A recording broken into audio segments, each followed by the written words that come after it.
श्री स्वामी समर्थ मित्रांनो, माझ्या चॅनलवरती तुमचे खूप खूप मनापासून स्वागत आहे।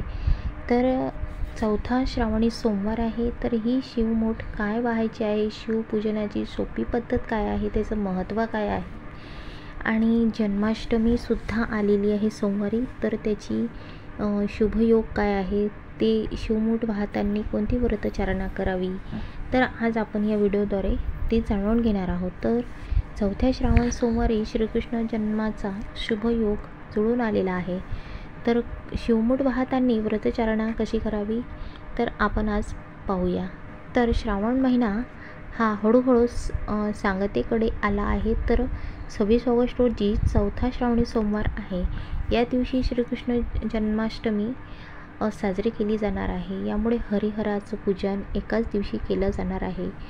तर या दिवशी अनेकविध अंधभूत शुभ जुळून आलेले आहेत। तर त्यामुळे या दिवसाचे महत्त्व वाढले आहे। तर चौथा श्रावणी सोमवाराची पूजा कशी करावी, व्रतचारणा, सोपी पद्धत, तसेच कोणती शिवमूठ वाहायची आहे। तर श्रावण महिन्यात शिवशंकराचं उपासना, आराधना किंवा पूजन करण्याची प्राचीन परंपरा असल्याचे पाहायला मिळतं। श्रीकृष्णाची अनुपस्थिती जगाचा कार्यभार महादेवांकडे असतो।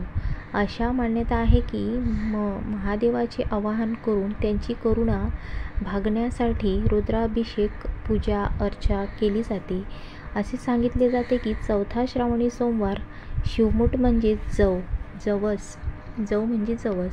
जवस वाहण्याची परंपरा आहे। सोमवार हा शंकराचा वार मानला जातो, त्यामुळे श्रावणी सोमवारला विशेष महत्त्व प्राप्त झालेले आहे। तर शिवमूठ वाहताना कोणता मंत्र म्हणायचा आहे, तर चौथा श्रावणी सोमवार शिवमूठ म्हणून जव वाहायचे आहे। लग्न झाल्यानंतर सलग पहिली 5 वर्ष स्त्रिया हे शिवास्त म्हणजे शिवमूठ वाहण्याची व्रत करतात। श्रावणी सोमवार आणि शिवपूजन झाल्यानंतर शिवामूठ वाहिली जाते। शिवामूठ वाहताना ओम नमः शिवाय या मंत्राचा जप करायचा आहे।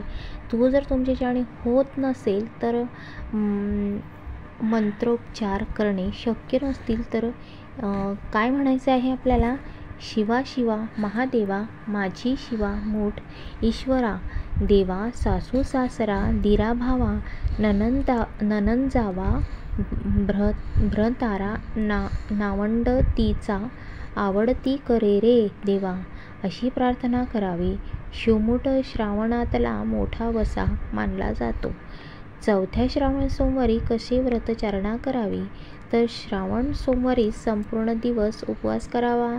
श्रावण सोमवारी सकाळी लवकर उठून नित्यकर्म उरकल्यानंतर श्रावणी सोमवार व्रताचा संकल्प करावा। त्यानंतर महादेव शिवशंकरांना ध्यान करावे।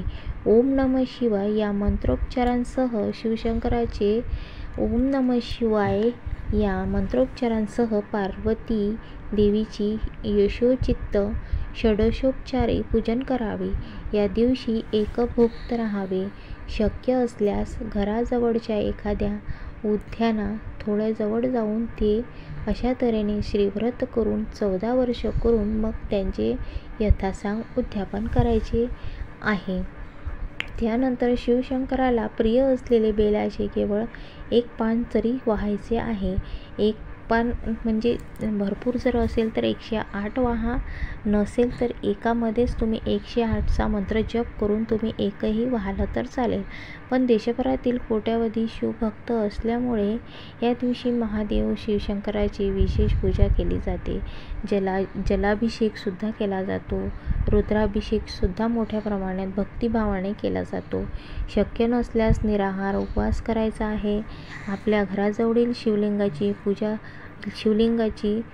करायची आहे। जर शिवलिंग नसतील तर तिथे तुम्ही उपस्थितसुद्धा करू शकता। घरीसुद्धा ते रेतीचं तुम्ही बनवू शकता।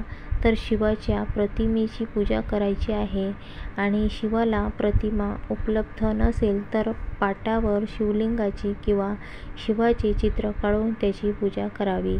तर काहीही शक्य नसेल तरच केवळ शिवशंकराचा ओम नमः शिवाय हा नाममंत्र लिहूनही त्याची आपण पूजा करू शकतो।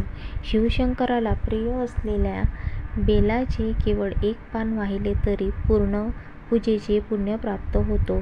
अशी मान्यता आहे की शिव म्हणजे साक्षात महादेव. तर हे तुम्ही हा भोळाशंकर असल्यामुळे तुम्ही ही पूजा कोण्याही प्रकारे करा, ते त्यांच्यापर्यंत नक्की पोहोचते. तर अशी ही श्रावण सोमवारची पूजा आहे. 4था सोमवार असा उपासना करा आणि अशा प्रकारे तुम्ही पूजा उद्यापन नक्की करा आणि त्याचा अवश्य लाभ घ्या. तर व्हिडिओ आवडला असेल तर लाईक, शेअर, सबस्क्राईब नक्की करा. बेल आयकॉन क्लिक करा. श्री स्वामी समर्थ लिहायला विसरू नका. श्री स्वामी समर्थ. जय जय स्वामी समर्थ. तर तुम्हाला जन्माष्टमीच्या आणि 4थ्या श्रावण सोमवारच्या सर्वांना हार्दिक शुभेच्छा. श्री स्वामी समर्थ.